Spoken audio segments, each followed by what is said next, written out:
Baik, Assalamualaikum warahmatullahi wabarakatuh tuan dan puan, dan salam sejahtera kepada semua. Video ini kita muat naik, saya muat naik di channel YouTube Nur Aminah Umar.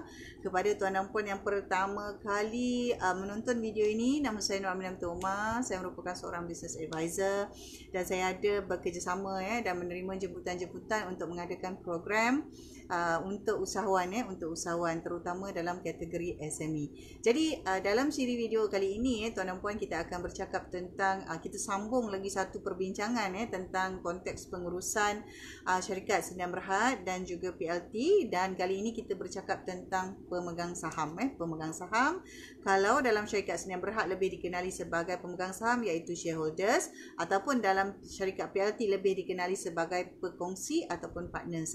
Jadi dalam keadaan ini kita lihat dalam struktur sebuah syarikat, tuan dan puan boleh rujuk kepada playlist dan juga ada beberapa video yang sudah kita bincangkan tentang struktur sebuah syarikat, yang mana dia mengandungi pemegang saham. Daripada situ ada lantikan ahli lembaga pengarah, dan daripada situ kita ada lantikan tim eksekutif yang bekerja. Jadi dalam video ini kita fokus kepada pemegang saham, iaitu apakah sebenarnya tugas dan manfaat sebagai seorang pemegang saham. Baik, rata-rata tuan dan puan apabila kita bercakap tentang saham ini, orang mengaitkan dengan trading dengan trading trading di mana kita membeli saham di kaunter-kaunter jualan saham. Yang itu berbeza. Tetapi dalam video ini kita bincangkan tentang bagaimana kita sebagai individu ataupun mungkin kita ada syarikat yang ingin memegang saham dalam syarikat yang lain. Sama ada individu ataupun syarikat yang ingin memegang saham dalam syarikat yang lain. Dan tuan dan puan, sekali lagi ditekankan hanya PLT dan Sdn Bhd sahaja yang merupakan sebuah syarikat yang adanya fungsi pegangan saham. Hanya PLT dan Sdn Bhd sahaja. Baik, untuk itu apa sebenarnya tuan dan puan tugas kita apabila kita menjadi pemegang saham? Okey, dalam konteks ini tuan dan puan saya berbincang dari segi sebagai seorang usahawan ini. Apabila kita kata kita jadi pemegang saham, bermakna kita merupakan sebahagian daripada pemilik kepada perniagaan itu, ataupun pemilik pada syarikat itu yang menjalankan mungkin 1, 2 atau pelbagai perniagaan. Kita sebahagian. Katalah kita memegang 1%, bermakna kita merupakan ada 1% milikan dalam syarikat berkenaan. Dia konsepnya begitu. Jadi apabila kita kata kita memegang saham itu, sebenarnya dia melibatkan modal yang dibawa masuk, kerana setiap saham itu ada nilainya.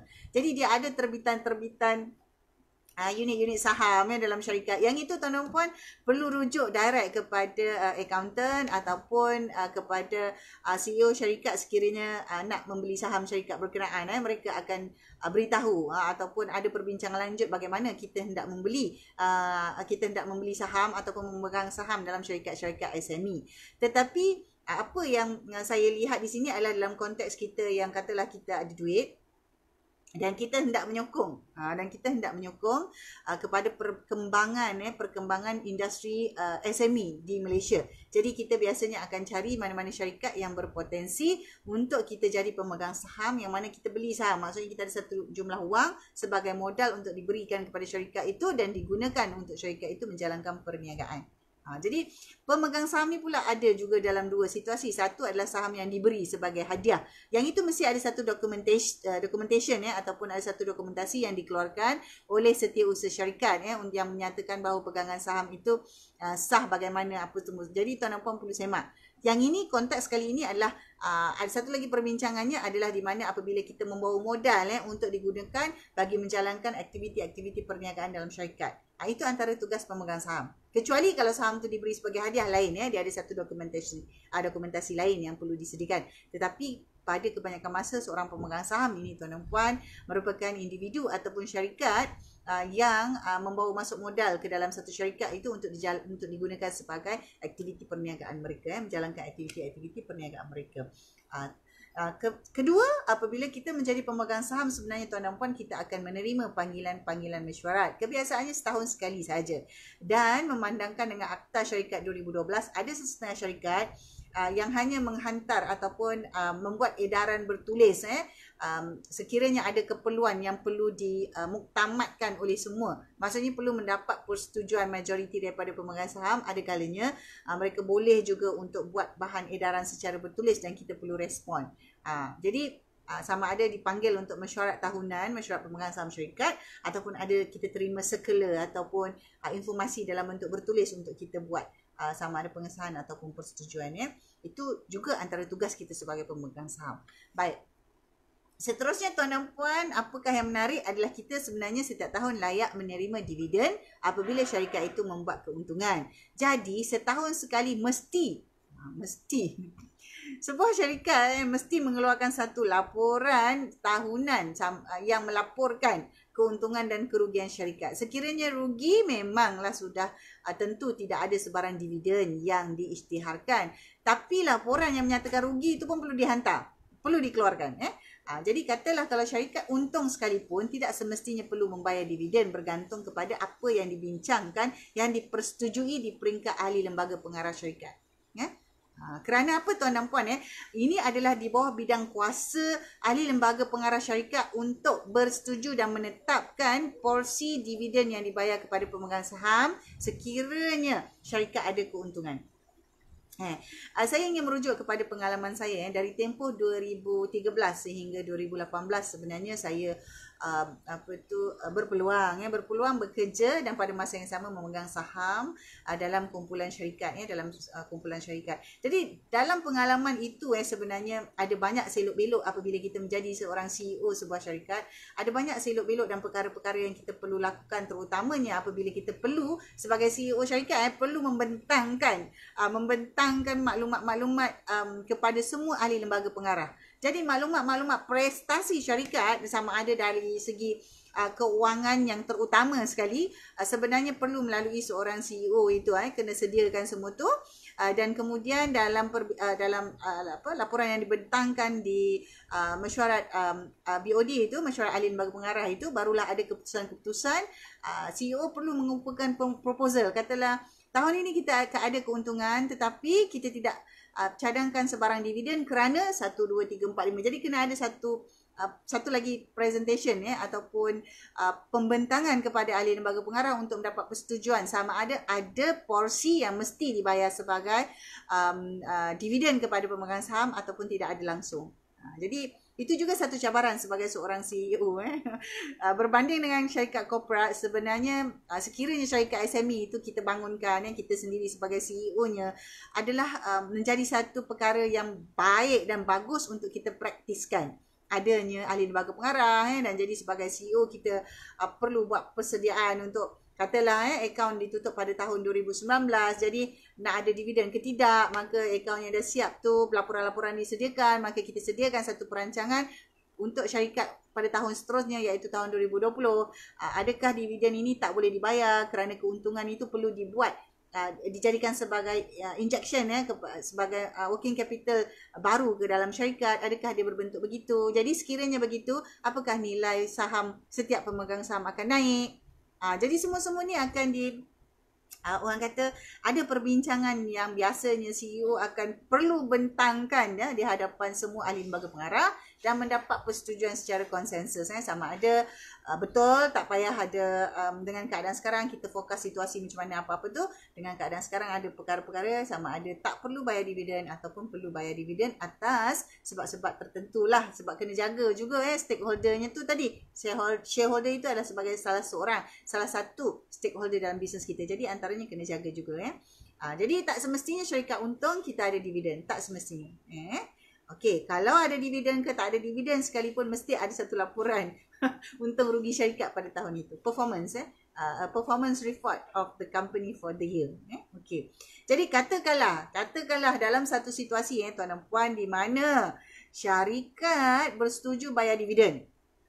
Tetapi dibuatnya nak dijadikan situasi dah bayar dividen, pada tahun tu pula syarikat mengalami kekurangan, tak boleh nak bayar hutang. Jadi setiap pengarah atau pemegang saham mesti pula sanggup nak bayar balik dividen yang pernah diterima tu, bayar balik pada syarikat. Jadi tuan dan puan, yang ini tuan dan puan kena semak semula kerana dia ada dalam Akta Syarikat 2016. Dia menyatakan bahawa saya baca di sini dalam Akta Syarikat 2016, seorang pengarah boleh menentukan sendiri dividen yang mahu dibayar. Sekiranya pengarah adalah pemegang saham. Apabila ada pemegang saham atau pengarah lain, mesyuarat atau keputusan atas edaran bertulis mesti dipersetujui bagi menentukan jumlah dividen. Sekiranya selepas dividen dibayar, syarikat mengalami kekurangan fund, kekurangan duit atau perlu membayar hutang. Nak bayar hutang tapi tak ada duit ni, setiap pengarah dan pemegang saham tadi mesti membayar semula dividen yang pernah diterimanya itu kepada syarikat. Macam tu sekali. Jadi dengan kata lain, Akta Syarikat 2016 ni dah menjadikan pemegang saham bertanggungjawab aktif dalam operasi syarikat. Okey, sebentar ya.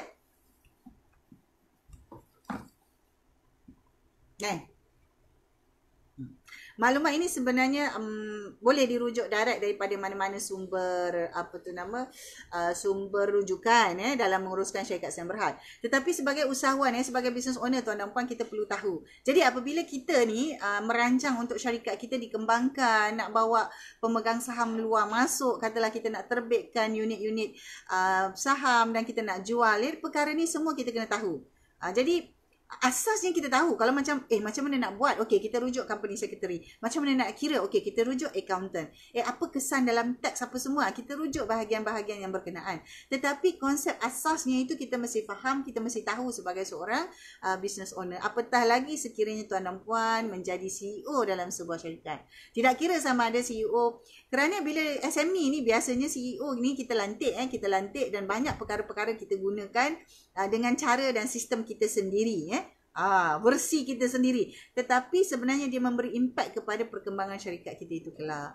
Jadi sama ada apa pun situasi tuan dan puan sebagai CEO, seorang pengarah dan juga pemegang saham syarikat terutamanya, kalau pegang-pegang tiga sekali jawatan ni, lagilah bertambah besar tanggungjawab tuan dan puan untuk mendalami dan mengetahui perkara-perkara asas dalam pengurusan syarikat.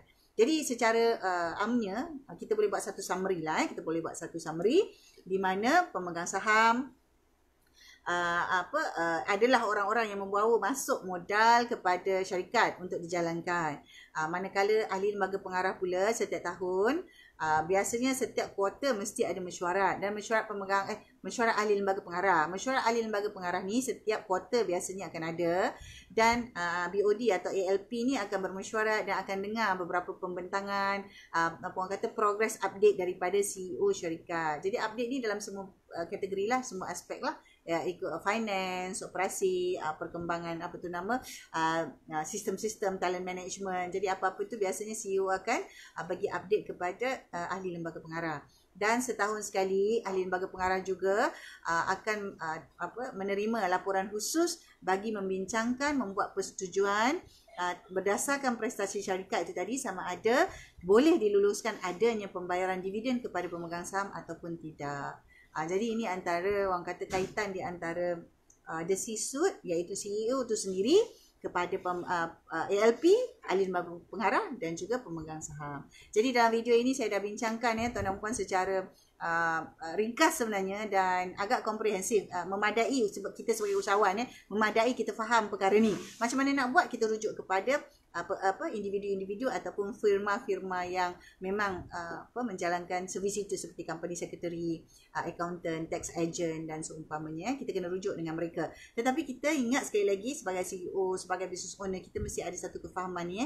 Jadi kita nak bawa syarikat kita pergi bursa saham lah, kita nak bawa syarikat kita jadi franchisor lah, kita nak bawa syarikat kita jadi licensor lah, semuanya akan melibatkan isu-isu yang berbentuk modal, yang biasanya akan datang dari pemegang saham, dan kemudian ada perlu lantikan ahli lembaga pengarah, dan kita sebagai the C-suite ataupun kumpulan tertinggi dalam syarikat, management team dalam syarikat perlu menjalankan kerja-kerja ni untuk memastikan pemegang saham dapat dividen. Barulah mereka gembira. Bukan nak mengembirakan. Kita jalankan bisnes bukan hanya nak mengembirakan shareholder.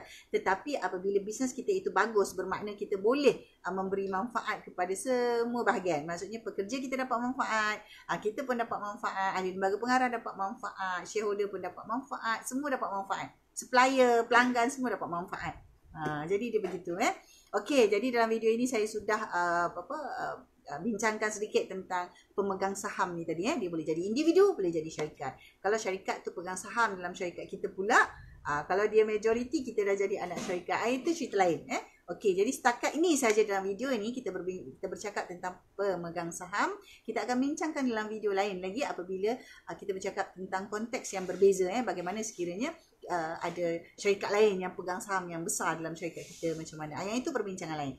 Okey, jadi untuk itu kita jumpa lagi. Mohon tinggalkan tanda sokongan untuk bagi saya thumbs up, dan tuan dan puan boleh klik ada playlist di sini saya akan susun, dan juga boleh terokai video-video lain dalam channel YouTube Nur Aminah Omar. Jumpa lagi dalam video akan datang.